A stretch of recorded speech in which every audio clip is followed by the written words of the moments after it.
आज मेरे साथ मौजूद हैं साहिल सलोत्रा, फ्रेंचाइजी ओनर हैं जे सुंदरमणि स्ट्राइकर्स के। ये वाहिद ऐसी टीम है जो एसपीएल के साथ बहुत अपना तालमेल बना के रखती है। तो साहिल जी, पहला सवाल आपसे मेरा जी सर। कि आपको एसपीएल की टीम कैसे मिली और कैसे क्यों ली आप?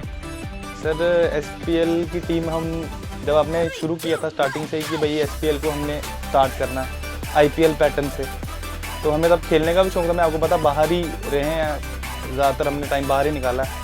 तो तब नए आए थे यहाँ पे, तो ऐसे पता चला था कि स्टार्ट कर रहे हैं, तो हमने सोचा लेनी है। फिर मैंने और सचिन ने मिलकर टीम ली थी, सुंदरमणि स्ट्राइकर्स।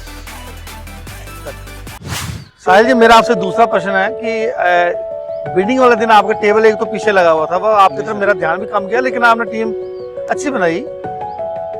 तो आपने किस पॉलिसी के तहत अपने प्लेयर रिटेन किए थे और किस पॉलिसी के तहत रिलीज किए थे? सर 7 प्लेयर पिछली बार के रिटेन्ड है, इस बार हमने 6 प्लेयर लिए हैं। बैकअप के लिए कीपर भी रखा है, इन केस कुछ हो जाए तो एक कीपर एक्स्ट्रा है, 2 कीपर एक्स्ट्रा मेरे पास। बाकी उसमें से 3 ऑलराउंडर भी हैं जो अच्छे ऑलराउंडर हैं। वो आपको जब मैचेस में होंगे, आपके पास लिस्ट तो पड़ी है, तो आपको उसके मतलब कहने का मतलब मेरा ये है कि तालमेल बना रहे। ऊपर भी ऑलराउंडर है, नीचे भी 3 ऑलराउंडर मैंने ले लिए और एक बैट्समैन भी। साहिल जी, मेरा आपसे तीसरा आम प्रश्न सबसे पूछा जा रहा है जी कि जैसे टूर्नामेंट खत्म हो गया, आप अपने प्लेयर को नीलामी से खरीदते हैं, उनको पेमेंट करते हैं जी। तो इसका क्या प्रभाव पड़ता है खिलाड़ी पर, एसपीएल पर, टूर्नामेंट पर और फ्रेंचाइजी पर? सर ये एक मतलब एक कैटलॉग ही है एसपीएल का कि इसके अकॉर्डिंगली हमें चलना पड़ता है। पैसे अब प्लेयर आते हैं, पैसे तो उनको देने ही है ना, बट ये है कि जो प्लेयर को पैसे देने हैं वो थोड़ा प्लेयर को भी समझना चाहिए कि भाई कि हम अगला फ्रेंचाइजी पैसे खर्च कर रही है, आपको पता बजट कितना हो जाता है।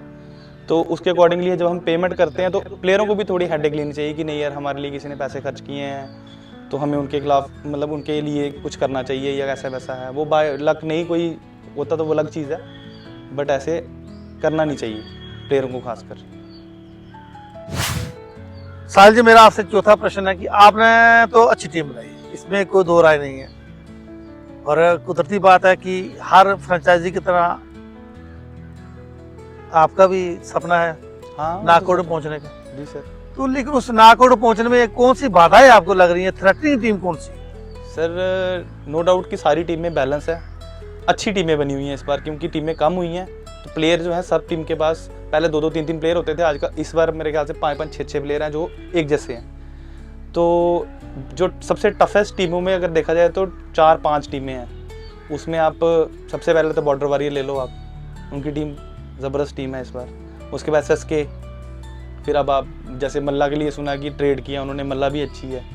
रुद्राइट्स का अपना ही एक जुनून है, वो अपने जुनून से ही खेलते हैं, और हमारा उनके साथ पहले भी एक बार मैच हुआ, वो तो वो जीत गए थे, बट ये है कि उनका भी कोई टक्कर नहीं है। और रही CRPF योद्धा, उनके साथ भी हमारा एक मैच हुआ था जो हमें क्वालिफाई करने के लिए चाहिए था, वो भी हमने बड़ी मुश्किल से जीता था, राम भरोसे जीता था बस। तो कहने का मतलब आपका कि 4-5 टीमें हैं जो थ्रेट कर रही है? हाँ, 5 टीमें मिनिमम है ही हैं, बाकियों का बाकी भी है ही हैं, सारी बैलेंस ही हैं, बट बाकी हमारी तरह ना। ओके, धन्यवाद।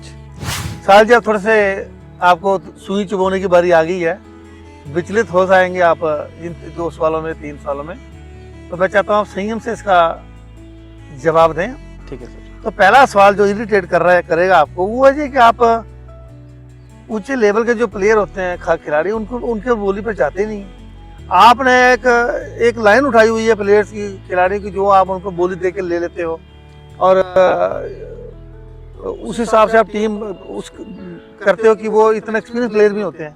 तो फिर फ्रेंचाइजी आपने ली तो उसके लिए थोड़ा सा एसपीएल स्टैंडर्ड में को पूरा करना चाहिए। देखो सर, ये जो प्लेयर जहाँ जाना मतलब जैसे चाहता है वैसा होता नहीं है।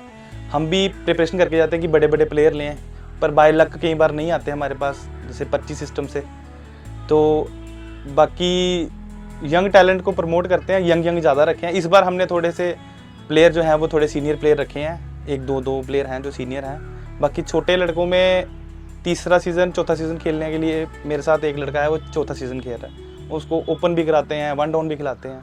इस बार मैंने एक और छोटा लड़का लिया, तो यंग की तरफ थोड़ा ज़्यादा रहता है कि भाई यंग को प्रमोट करें ताकि वो अच्छे से कर सकें। बाकी जो रही बड़े प्लेयरों की बात है, बड़े प्लेयरों पे जाते हैं बराबर अपने टीम कॉम्बिनेशन के हिसाब से जो मेरे मतलब दायरे में है।